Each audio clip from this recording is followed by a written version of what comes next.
तर एनडीटीव्ही प्रॉफिटचे कार्यकारी संपादक सजित मनघट हे आपल्या सोबत आहेत। सजित जी, स्वागत है एनडीटीवी मराठी में आपका।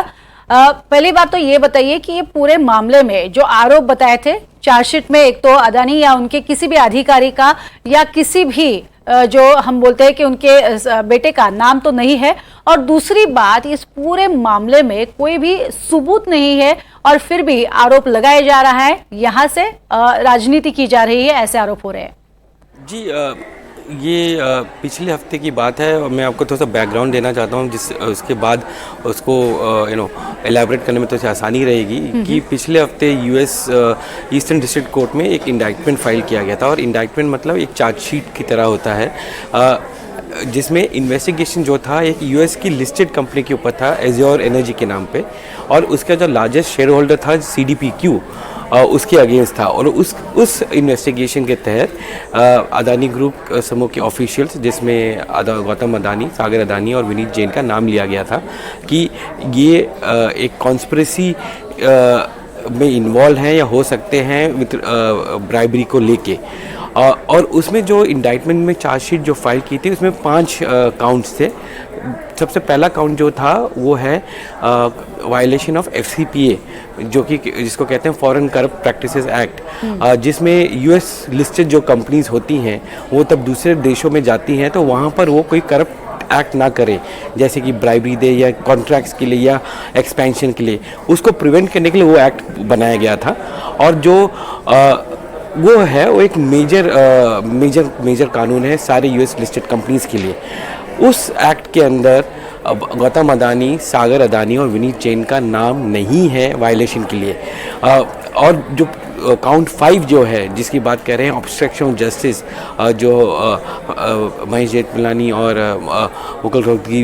भी बताया कि वो क्या होता है कि आप लॉ को परफॉर्म करने नहीं दे रहे हैं, उस वायलेशन में भी इन तीनों का नाम नहीं है। और ना ही अदानी से मुख्य कोई कंपनी का नाम है और ना ही कोई ऑफिशियल का नाम है। तो नाम कहाँ आया है? नाम कहाँ आया है? काउंट 2, 3 और 4 में, जो कि वायलेशन ऑफ सिक्योरिटीज लॉ है और वायलेशन ऑफ वायर फ्रॉड है। ये जो चीज़ें हैं वो नॉर्मली आती हैं जब कोई कंपनी अपने सिक्योरिटी, जैसे अदानी समूह, अदानी ग्रीन के बॉन्ड्स जो हैं लिस्टेड हैं यूएस में, तो जब वो फाइल करती हैं तो वहाँ पर डिस्क्लोजर्स नहीं दिए गए हैं प्रॉपर, तो उसका जो इन्वेस्टिगेशन होता है वो वहाँ का मार्केट रेगुलेटर जो है यूएस एसईसी से, सिक्योरिटीज एक्सचेंज कमीशन, वो उसका इन्वेस्टिगेशन करता है। और ये जो काउंट्स हैं, 3 जो काउंट जो मैंने बताया आपको, वो एसईसी के अंदर आते हैं और वो सिविल पेनल्टीज़ के अंदर आते हैं। ये जो आज के डेट में एविडेंसेस प्रेजेंट नहीं किए गए हैं, ये सिर्फ चार्जशीट डाली गई है, एविडेंसेस प्रेजेंट नहीं किए गए हैं किसी भी इसके अंदर। ये कहा गया है कि एज्योर के ऑफिशियल्स और सीडीपीक्यू ने काफ़ी करप्शन या ब्राइबरी में इन्होंने पार्टिसिपेट किया है। बट इंडिया में अदानी ग्रुप, अदानी ग्रीन, जो कि इनका जो ग्रीन यूटिलिटी कंपनी है, और उनके डायरेक्टर्स जो हैं, और उनका पार्टिसिपेशन के बारे में कुछ बताया नहीं गया है। कुछ रेफरेंसेस लिए गए हैं पर वो सब आज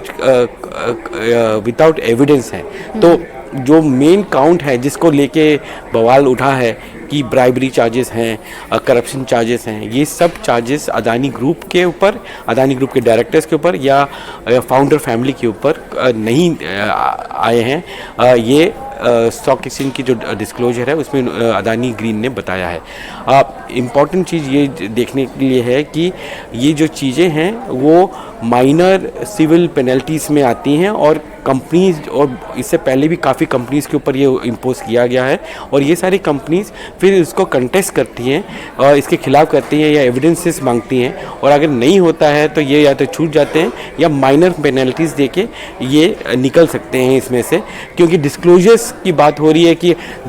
यहाँ पर तो कहीं ना कहीं कुछ एविडेंसेस होंगे जो यूएस एसईसी के जो मार्केट रेगुलेटर है वहाँ का, उसके पास हुआ कि आपने एडिक्वेट एक्सपोजर डिस्क्लोजर्स नहीं दिए हैं मार्केट को या निवेशक को वहाँ पर, तो उसके ऊपर कुछ पेनल्टीज आ सकती हैं। पर इसके अलावा जो बड़ा बवाल है ब्राइबरी या करप्शन चार्जेस पे या ऑब्स्ट्रक्शन ऑफ जस्टिस पे, ये सारे जो मेजर चार्जेस जो हैं वो अदानी समूह या गौतम अदानी, सागर अदानी और विनीत जैन के ऊपर नहीं है। बिल्कुल साजिद, और एक सबसे पहली और बड़ी बात ये, कोई भी आरोप होते हैं तो उसका इफेक्ट जो होता है वो शेयर्स पे होता है, और आज अदानी जो भी शेयर्स है, पूरे समूह के जो शेयर्स है, उसमें अच्छा उछाल भी दिखाई दे रहा है। जी बिल्कुल, देखिए, ये पिछले गुरुवार को आया था ये न्यूज़, और उसके बाद हमने देखा कि अदानी समूह के जो 11 लिस्टेड कंपनीज हैं उसमें लगभग 55 बिलियन डॉलर्स का मार्केट वैल्यू गिरा था उसकी वजह से। वो हम थोड़ा बहुत देख रहे हैं रिकवरी आज। कोई अदानी के कुछ शेयर्स जो हैं, जो फ्यूचर्स एंड ऑप्शंस या डेरिवेटिव सेगमेंट में है, वहाँ पर काफ़ी शॉर्ट पोजीशंस बिल्ड हुई थी इसको लेके, क्योंकि ये एलिगेशंस काफ़ी आ रहे थे और इसको प्रायोरिटाइजेशन भी किया गया था, और आगे जाके इसमें काफ़ी बवाल क्रिएट किया जा रहा था, तो मार्केट इसमें एप्रीहेंसिव था। तो लोगों ने शॉर्ट पोजीशंस क्रिएट किए थे, जिसका मतलब ये है कि उन्होंने बेच के रखे थे इस शेयर्स को। अभी ये जो न्यूज़ आया है और ये जो क्लैरिफिकेशन आई है, उससे वो शॉर्ट कवरिंग हो रही है, तो जिन्होंने बेचा है वो उसको वापस खरीद रहे हैं ताकि उनको लॉसेस ना हो, और उसके वजह से आप देख रहे हैं कि अदानी के जो शेयर्स हैं आज लगभग सारे ऊपर उछले हैं, 2 से 3% ऊपर हैं आज, और वो यही कारण है कि ये क्लैरिफिकेशन काफ़ी बड़ा क्लैरिफिकेशन है ग्रुप के लिए, क्योंकि ये जो बड़ा नेगेटिव जो माना जा रहा था वो एक्चुअली है नहीं, और उसको मिस रिप्रेजेंट किया गया है या उसको ठीक से समझा नहीं गया है मीडिया में, और इसकी वजह से लोगों के ऊपर जो गलत परसेप्शन था वो जा रहा था। जी, सबसे बड़ी बात सजिद कि ये पूरे मामले में कि बात क्या है वो लोगों तक पहुंचाने में एक तरीके से हमने देखा है कि अभी जब वहाँ पे वकील आके बताते हैं तो सारी चीज़ों का अच्छे से निपटारा हो जाता है, लेकिन पहले जब अमेरिका से ये आरोप आए, वही आरोप क्या था उसका खंडन होना पहले ज़रूरी था, वो आरोप क्या है उस पर ही एक्चुअली मसला आगे जाना ज़रूरी था, वो हुआ नहीं था। वो बिल्कुल, देखिए, ये इंडियन कोर्ट होता तो डिफरेंट बात है। यूएस कोर्ट में आपको टाइम लगता है डॉक्यूमेंट्स निकालने में, क्योंकि डिपार्टमेंट ऑफ जस्टिस जो है उन्होंने एक प्रेस रिलीज निकाली थी कि कहते हुए कि ईस्टर्न कोर्ट में ऐसे इंडाइटमेंट फाइल हुआ है, और ये जो इंडाइटमेंट को अनसील किया गया, अनसील मतलब खोल दिया गया है ताकि सारे डिफेंडेंट्स को दे दिया जाए इसको, और वो उसमें थोड़ा सा टाइम लगता है, क्योंकि वहाँ से डॉक्यूमेंट्स आना, उसको फिर लीगली रेफ़र करना और लीगल ओपिनियन लेना, उसमें कुछ टाइम तो लगता ही है। और बीच में एक वीकेंड भी आ गया था, जिसमें यूएस में तो लोग काम नहीं करते हैं वीकेंड्स में उतना, तो वो थोड़ा सा डिले आता है उसकी वजह से। और समझने में अगर आप देखा जाए तो वो डिपार्टमेंट ऑफ जस्टिस का इंडाइटमेंट है, लगभग 55 पेज का डॉक्यूमेंट था, पर उसके साथ जो डॉक्यूमेंट्स और भी लगे हैं वो सब करने के बाद ही कोई कंपनी आगे आके बता सकती है कि एक्चुअल हुआ क्या है। इसलिए अदानी ग्रीन को भी कुछ दिन लगे क्लैरिफाई करने में स्टॉक एक्सचेंज में, जबकि अदानी समूह ने पहले दिन ही इसको डिनाई कर दिया था एज बेसलेस, कि इसमें हमारा कोई इन्वॉल्वमेंट नहीं है और हम ना इसमें हैं। तो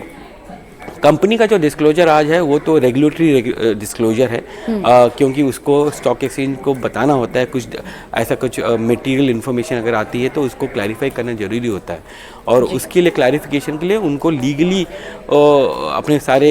एंड्स टाई अप करने होते हैं, और फिर जाके बताना होता है निवेशकों को कि इसका मतलब क्या है। और इसका मतलब आज उन्होंने ये बताया कि ये जो मेजर जो 2 इंडाइटमेंट हुए हैं, काउंट 1 और काउंट 5, उसमें अदानी समूह का नाम भी नहीं है, और ना ही गौतम अदानी, सागर अदानी और विनीत जैन का नाम है, और बाकी जो 3 हैं वो सिविल पेनल्टीज़ के अंदर आते हैं, जिसको अदानी ग्रुप कंटेस्ट कर सकती है, या आगे जाके अगर चाहे तो सेटल भी कर सकती है विदाउट कंफर्मिंग कि उन्होंने गलती की है कि नहीं। ये प्रोसेस इंडिया में भी अवेलेबल है, हमारे यहाँ पर मार्केट रेगुलेटर सेबी भी ऐसे ही करता है, जब सेबी ऑर्डर्स निकालता है तो आप जाके सेटल कर सकते हैं मार्केट रेगुलेटर के साथ एक पेनल्टी देके। वही सेम प्रोसेस यूएस में भी है, तो अगर आपको लगता है अगर वो तब नेगोशिएशन होता है या सेटलमेंट प्रोसेस होती है, तो उसमें अगर ये प्रॉब्लम ये माना जाता है कि आपके पास एविडेंस ज़्यादा नहीं है पर आपने कुछ गलती तो की है, पर उसके लिए आप मैनर पेनल्टीज़ भी दे सकते हैं, या उसको पूरा बरी भी किया जा सकता है कि अगर कोई एविडेंस मिलता ही नहीं है तो। जी बिल्कुल, सजित मनगर जी बहुत बहुत धन्यवाद इस पूरी जानकारी के लिए।